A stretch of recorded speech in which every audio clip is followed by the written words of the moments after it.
The crisp autumn morning at Balmoral Castle carried an unusual weight of anticipation. King Charles III, now 75 years old, stood by the ancient stone window of his private study, watching the Scottish mist dance across the heather-covered hills. His weathered hands, marked by decades of public service, trembled slightly as he held a letter that had arrived 3 days earlier. The envelope bore no official seal, no royal insignia, just his name written in familiar handwriting that made his heart skip a beat. For 7 decades, Charles had carried secrets that weighed heavier than any crown. Today, surrounded by the ghosts of his ancestors and the echoes of whispered conversations that had shaped a monarchy, he had made a decision that would change everything. The letter was from an investigative journalist who claimed to have uncovered documents that would shake the very foundations of what the public believes about the royal family.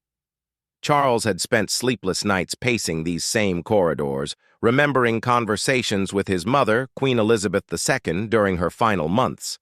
She had spoken in riddles about truths that must never see daylight and sacrifices made for the good of the realm. Now, with her gone and his own mortality becoming increasingly apparent after his recent cancer diagnosis, Charles found himself questioning whether the burden of these secrets should die with him or finally be released to a world that had spent decades speculating. The morning had begun like any other royal day. Charles had reviewed his official correspondence, met with his private secretary about upcoming engagements, and participated in his weekly briefing with the Prime Minister. But beneath the routine formalities, a different kind of preparation was taking place. In a secure room deep within the castle, Charles had spent hours with his most trusted advisor, reviewing files that had been locked away for generations. These were not the typical royal archives that historians and biographers fought to access. These were the documents that revealed the human cost of maintaining a 1,000-year-old institution. Letters between his parents that spoke of arranged compromises and political necessities. Medical reports that had been altered to protect state interests. Financial records that showed how personal sacrifices had been made to preserve the monarchy's public image. But perhaps most significantly, there were the personal journals, his own and those of family members, that revealed the emotional toll of living lives where personal happiness was always secondary to duty. Charles remembered writing many of those entries himself during the darkest periods of his marriage to Diana, when the pressure to maintain appearances while his personal life crumbled had nearly broken him. The journalist's letter had been specific. They claimed to have interviewed former palace staff members who were now elderly and, with nothing left to lose, were willing to speak about what they had witnessed behind closed doors. Stories about forced separations, manipulated narratives, and decisions made by palace officials that had profound impacts on the personal lives of the royal family members. Charles knew that some of these stories were likely exaggerated or misunderstood. Palace life was complex, and outsiders often misinterpreted the intricate balance between personal desires and institutional requirements. But he also knew that many of the allegations would be uncomfortably close to the truth.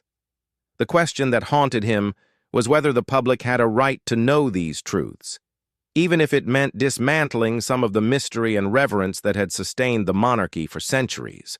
His relationship with Diana had been the source of endless public fascination and private agony. The media had painted narratives of villainy and victimhood, but the reality had been far more complicated. Charles had loved Camilla long before he married Diana, but palace advisors had deemed her unsuitable as a future queen due to her previous relationships and lack of aristocratic bloodline. The decision to marry Diana had been influenced by pressure from both his parents and government officials, who believed that a young virgin bride from a noble family would provide the perfect fairy tale image the monarchy needed. What the public had never known was the extent to which Charles had resisted this arrangement. Private letters revealed his anguish at being forced to end his relationship with Camilla and enter into what was essentially a political marriage. Diana, barely 20 years old, had been equally unprepared for the reality of royal life. The palace had failed to provide adequate support for either of them, prioritizing image management over the emotional well-being of the individuals involved. The breakdown of their marriage had been inevitable, but the way it had been handled by palace officials and the media had caused unnecessary pain for everyone involved, including their children. Charles had wanted to be honest about his feelings much earlier, but had been advised that doing so would create a constitutional crisis. The result had been years of speculation, rumor, and increasingly invasive media coverage that had made normal family life impossible. Now, at 75, Charles found himself wondering whether his silence had been worth the cost. His sons, William and Harry, had grown up in the shadow of their parents' failed marriage and the circumstances surrounding their mother's death. The family rifts that had developed, particularly with Harry's departure from royal duties and his subsequent public criticism of the institution, might have been avoided if there had been more honesty from the beginning. The cancer diagnosis had been a wake-up call. Charles had always assumed he would have decades as king to gradually modernize the monarchy and address some of its more outdated practices. But health scares had a way of clarifying priorities and forcing difficult decisions. If he was going to speak his truth, it needed to be soon, while he still had the energy and clarity to do so properly. That afternoon, Charles had called for a private meeting with his closest family members. William, as heir to the throne, needed to be prepared for whatever fallout might occur. The conversation had been difficult, with William expressing concern about the potential damage to the institution they had all dedicated their lives to serving. But Charles had seen understanding in his son's eyes. William had witnessed firsthand the cost of royal duty on personal relationships. The meeting had lasted for hours, with phone calls to other family members and trusted advisors. Some had urged caution, arguing that the monarchy was already facing challenges and that revelations about past deceptions could be catastrophic. Others, particularly the younger generation, had expressed support for greater transparency and authenticity in how the royal family related to the public. As evening approached and the Scottish castle settled into its familiar twilight quiet, Charles made his final decision. The letter from the journalist would be answered, but not in the way they expected. Instead of trying to suppress the story or providing careful diplomatic responses to specific allegations, Charles would take control of the narrative himself.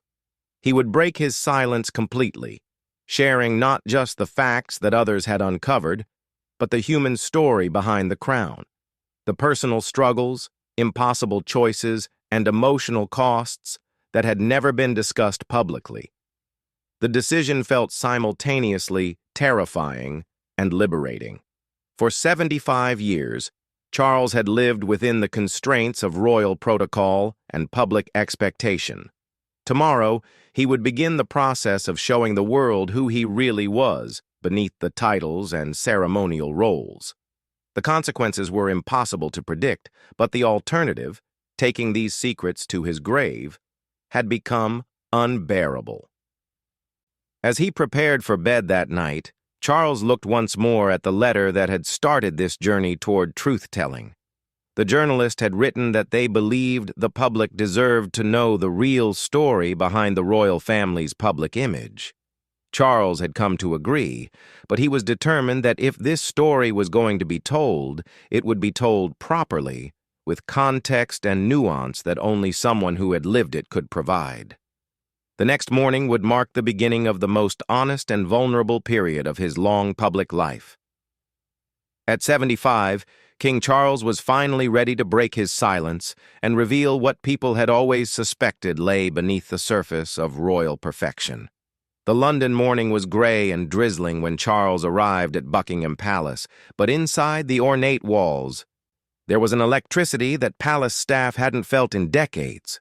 Word had spread quickly through the tight-knit community of royal employees that something unprecedented was about to happen.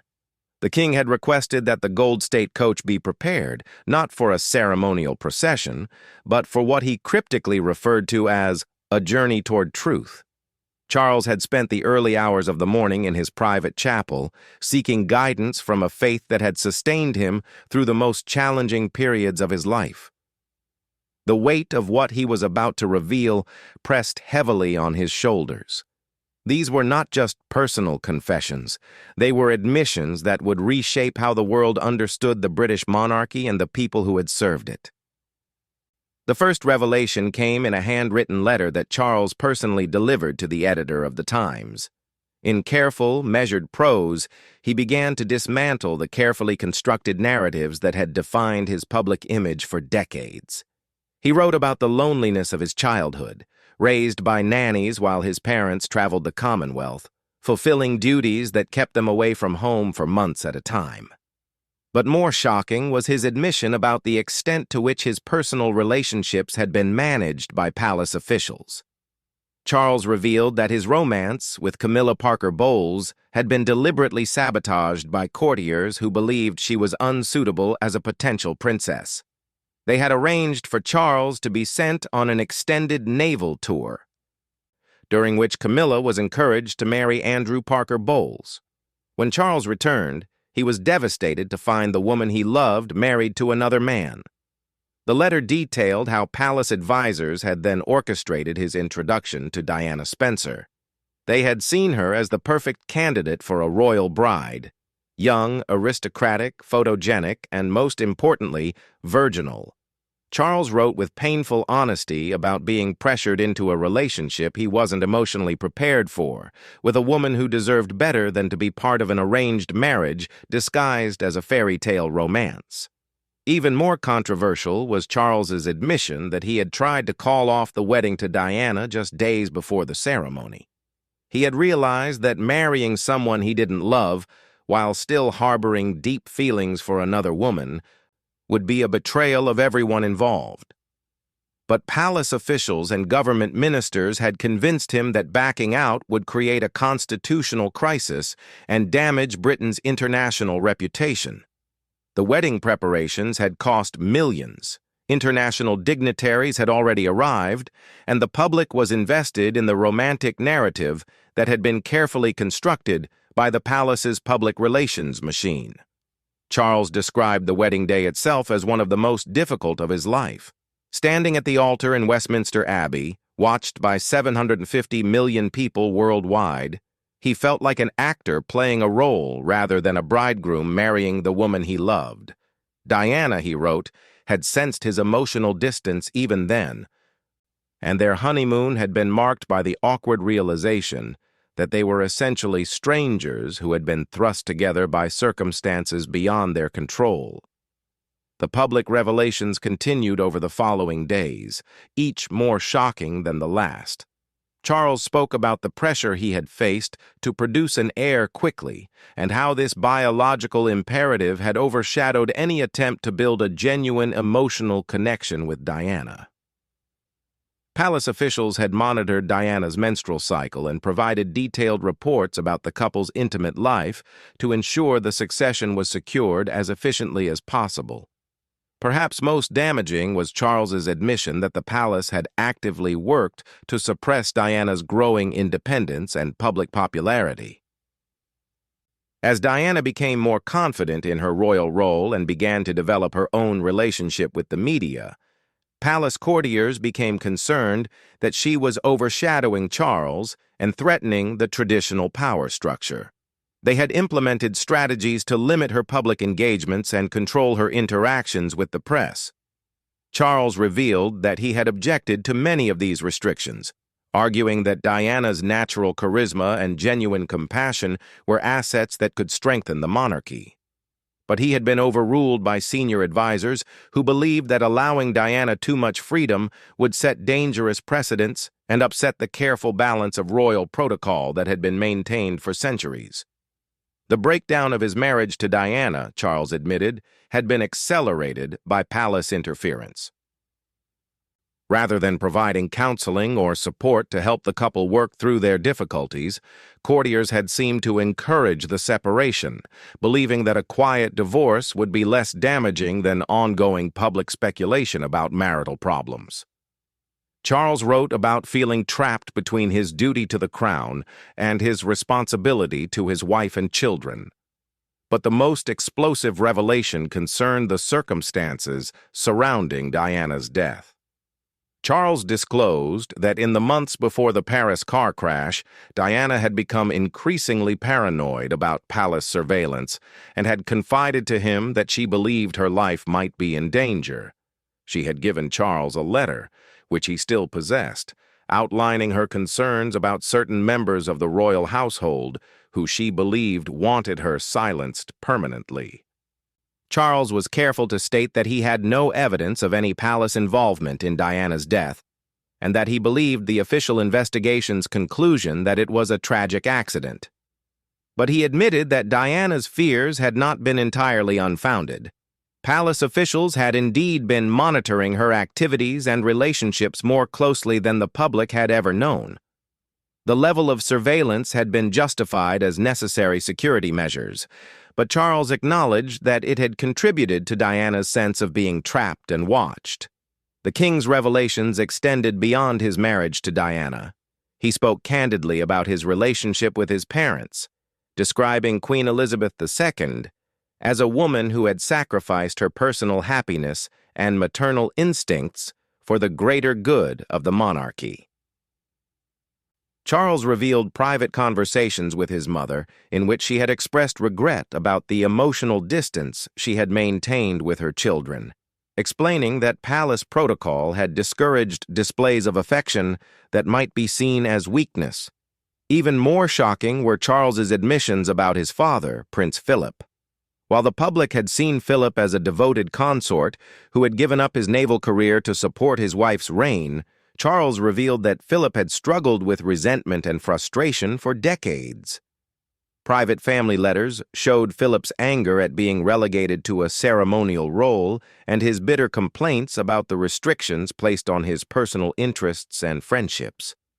Charles described family dinners where arguments would erupt about the impossible demands of royal duty, with Philip sometimes drinking heavily and becoming verbally abusive toward family members.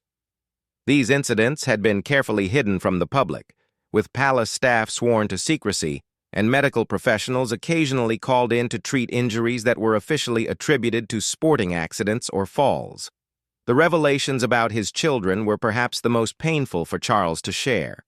He admitted that he had repeated many of the emotional mistakes his parents had made with him, allowing royal duties to take precedence over active parenting. William and Harry had often been cared for by nannies while Charles traveled, and he acknowledged that this emotional absence had contributed to the difficulties both sons had faced in their adult relationships. Charles revealed that Harry's decision to leave royal duties and move to America had not been as sudden as the public believed. For years, Harry had expressed frustration with the constraints of royal life and the way the palace handled media coverage of his personal relationships. Charles had tried to convince him to stay, but ultimately understood his son's need to forge his own path away from the suffocating expectations of the monarchy. The king also disclosed details about the internal palace discussions regarding Harry's marriage to Meghan Markle. While the public narrative had focused on media racism and public hostility, Charles revealed that significant resistance had come from within the palace itself. Senior courtiers had opposed the marriage from the beginning, arguing that Meghan's American nationality, previous marriage, and acting career made her unsuitable for the royal family. Charles admitted that he had not defended Meghan strongly enough against these internal critics, and that his failure to fully support his son's choice of wife had contributed to the breakdown in their relationship. He expressed deep regret about the way the palace had handled Meghan's integration into royal life, acknowledging that the institution had failed to learn from the mistakes made with Diana decades earlier. As these revelations continued to emerge day after day, the British public and international media struggled to process the implications. The carefully maintained image of royal dignity and emotional restraint was crumbling, replaced by a raw honesty that made the monarchy seem simultaneously more human and more flawed than anyone had imagined. Charles's decision to speak his truth was reshaping not just his own legacy, but the entire future of the British crown. The earthquake of Charles's revelations had been building for 2 weeks, when the most devastating disclosure of all finally emerged. Sitting in a modest television studio rather than the grand throne room where royal addresses were typically filmed, the 75-year-old king faced the cameras with an exhaustion that seemed to come from decades of carrying unbearable secrets. What he was about to reveal would forever change how the world understood the British royal family. Charles began with a document that he withdrew from a leather portfolio, a medical report dated from 1997, just months before Diana's death. His voice trembled as he explained that this report contained information that had been buried by palace officials for over 25 years. Diana, he revealed, had been pregnant at the time of her death. The pregnancy had been confirmed by her personal physician just days before the Paris trip, but this information had been deliberately omitted from all official investigations and autopsy reports. The implications of this revelation were staggering. Diana's relationship with Dodi Fayed had been serious enough that they were discussing marriage, and the prospect of the mother of the future king bearing a child with someone outside the royal family had created panic among palace officials. Charles admitted that he had known about the pregnancy and that Diana had called him from Paris to discuss how to handle the situation publicly. But even more shocking was Charles's admission that the palace had immediately begun damage control efforts even before Diana's death was officially confirmed. Senior courtiers had contacted French authorities within hours of the accident, not just to offer assistance with the investigation, but to ensure that certain medical details would not become public. Charles stopped short of alleging any conspiracy, but his implication was clear. The palace had been more concerned with protecting the monarchy's reputation than with seeking complete truth about the circumstances of Diana's death. The king's voice broke as he described the phone call he had received that night in Balmoral. While the public had seen images of him as a grieving ex-husband and concerned father, Charles revealed that his predominant emotion had been guilt. He had failed to protect Diana from the relentless pressure of royal life, and even after their divorce, he had not done enough to shield her from the palace machinery that had made her life miserable. Charles then revealed details about his immediate remarriage planning that would shock the nation. Within weeks of Diana's funeral, palace officials had begun pressuring him to marry Camilla as quickly as possible. Their reasoning was coldly practical. Charles needed a stable consort to help him rehabilitate his image and prepare for his eventual reign.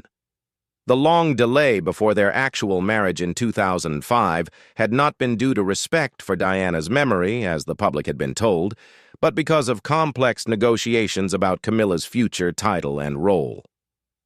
The king disclosed private polling data that the palace had commissioned in the months following Diana's death. The results had shown that Charles's popularity had plummeted to historic lows, with a significant portion of the British public believing he was unfit to be king.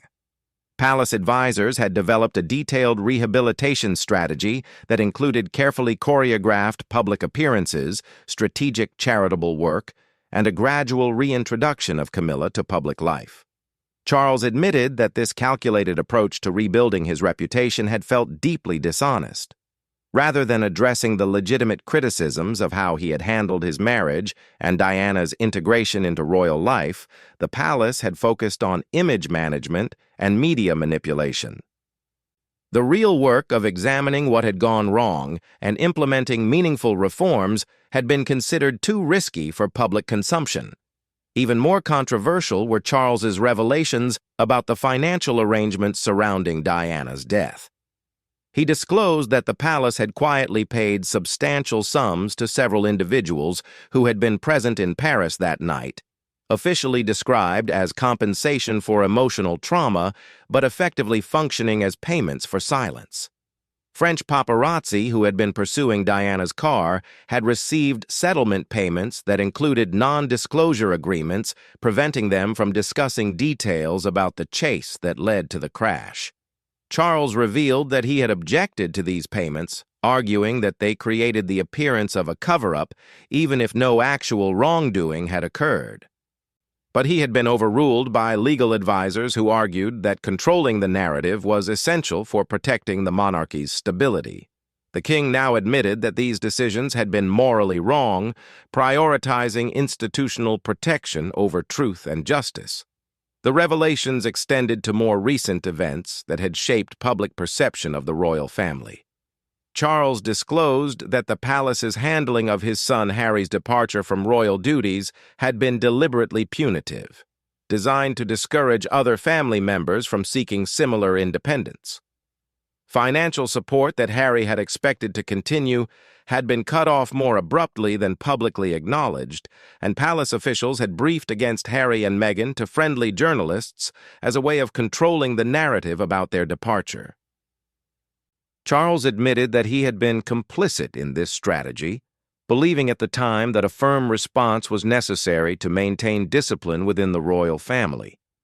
But he now recognized that this approach had been cruel and counterproductive, destroying his relationship with his younger son and grandchildren for the sake of preserving an outdated system of control and obligation.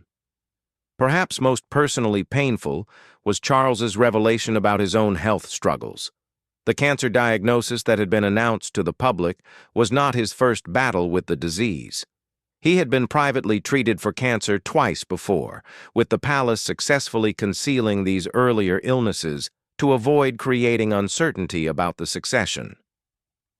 Charles described the isolation of facing serious illness while maintaining public appearances and royal duties, unable to seek the emotional support that most people take for granted during health crises. The king revealed that his decision to finally speak publicly about his health had been motivated partly by his desire to be honest with the public, but also by his growing awareness that palace secrecy had become a form of emotional imprisonment. He could no longer tolerate living a life where every personal struggle had to be hidden and every human vulnerability had to be managed for public consumption. Charles then made the most stunning announcement of his unprecedented confession.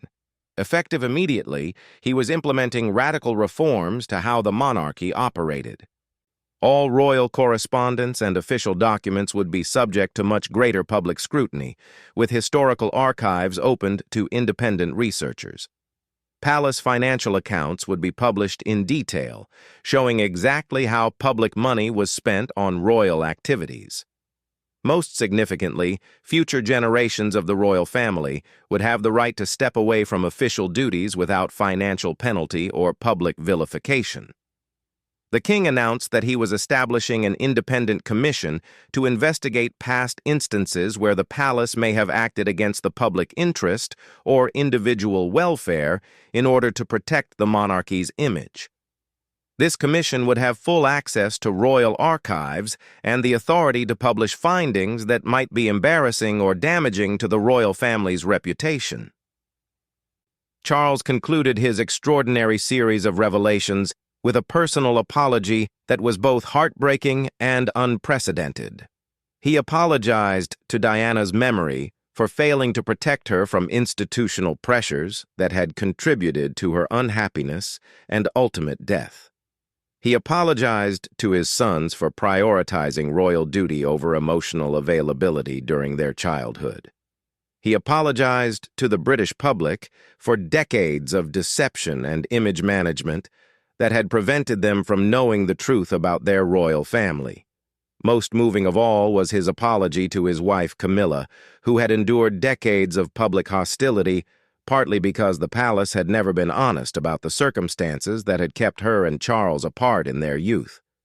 Charles revealed that Camilla had repeatedly urged him to tell their true story, but palace advisors had convinced him that honesty would be too damaging to the monarchy's reputation. The king's final words were a promise that the remaining years of his reign would be marked by unprecedented transparency and authentic human connection. He acknowledged that these revelations might ultimately lead to the end of the British monarchy as an institution, but argued that an institution that could only survive through deception and emotional suppression was not worth preserving. As Charles stepped away from the cameras, the weight of 75 years of royal protocol and enforced silence seemed to lift from his shoulders. The man who had spent his entire life being told what he could and couldn't say had finally spoken his complete truth. The consequences for the monarchy, his family, and his own legacy remained uncertain. But for the first time in decades, King Charles III was free to live as an authentic human being rather than a carefully managed royal symbol. The world would never look at the British royal family the same way again, but perhaps that was exactly what Charles had intended. In breaking his silence, he had also broken the chains of institutional dishonesty that had bound his family for generations. Whether this would ultimately strengthen or destroy the monarchy remained to be seen, but there was no question that Charles had fundamentally changed what it meant to wear the crown in the modern world.